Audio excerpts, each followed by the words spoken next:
In Revenge of the Sith, we see Anakin finally transform physically and psychologically into Darth Vader, the Sith, and then Darth Vader the Machine. After his loss to Obi-Wan on Mustafar, we see he is put together by Palpatine in what seems like mere hours. From his prosthetics to his suit, everything seems to have been foreseen, laid out ahead of time, and planned for his arrival. The answer that we're looking for is something that will have us dive into the Revenge of the Sith novelization, and also to use a few key points that may have been overlooked. The entire operation itself took several days, whereas his suit can be explained easily as well. I will now read a passage from the book that takes place as Vader's mechanical construction has been completed.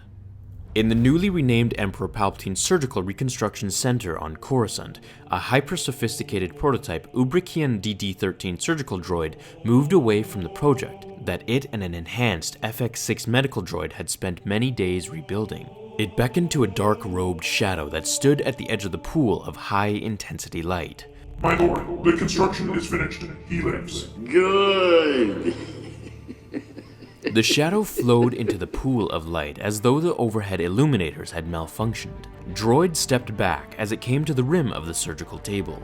On the table was strapped the very patient of the Empal Sur Recon Center. To some eyes, it might have been a pieced-together hybrid of droid and human, encased in a life support shell of gleaming black, managed by a thoracic processor that winked pale color against the shadow's cloak. To some eyes, its jointed limbs might have looked ungainly, clumsy, even monstrous. The featureless curves of black that served it for eyes might have appeared to be human, and the underthrust drillwork of its vocabulator might have suggested the jaws of a saurian predator built of polished blast armor. But to the shadow, it was glorious. It's almost like Vader was referred to as some new garage-made car or Frankenstein's monster, which is actually what George was partially going for. So, as we can see, the entire construction of the Dark Lord took several days. Now, as for the construction of his suit, which seemed to have been ready to go right away, that part was correct to assume, at least a little bit. According to several other Star Wars novels, such as Tales of the Jedi, Vader's mechanics and suit in general was based off of designs from previous Sith cyborgs, and of course, General Grievous's schematics. Vader's armor, in many areas, were actually less advanced than Grievous's, and this was actually partially due to Palpatine making it harder for Vader to go about his new life, as a kind of punishment for losing and now never being able to fully reach his potential. Now, to even further our claims here, if we dive into a bit of Legends material, Palpatine was extremely politically powerful and influential. He had access to the most sophisticated medical facilities in the galaxy, all resources at his fingertips, hidden Sith plans, and let's not forget his ability to use the dark side of the Force to help conjure and forge anything he needed with Sith alchemy. Did you know that Vader took days to build, or did the jump scenes of the film confuse you a little bit?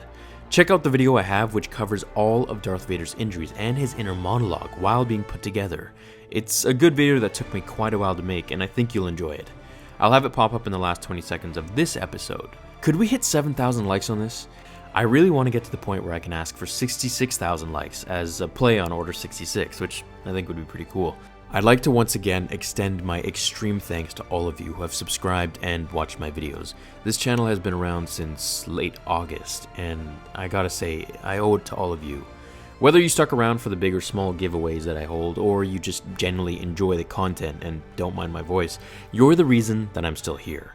And I hope to meet you all someday at Comic-Cons and events in the future, like Celebration, or even online with live hangouts someday in the future. Thanks for watching this episode, my fellow Jedi and Sith friends. It has been an honor. Until tomorrow's episode of Star Wars Theory, remember, The Force will be with you, always.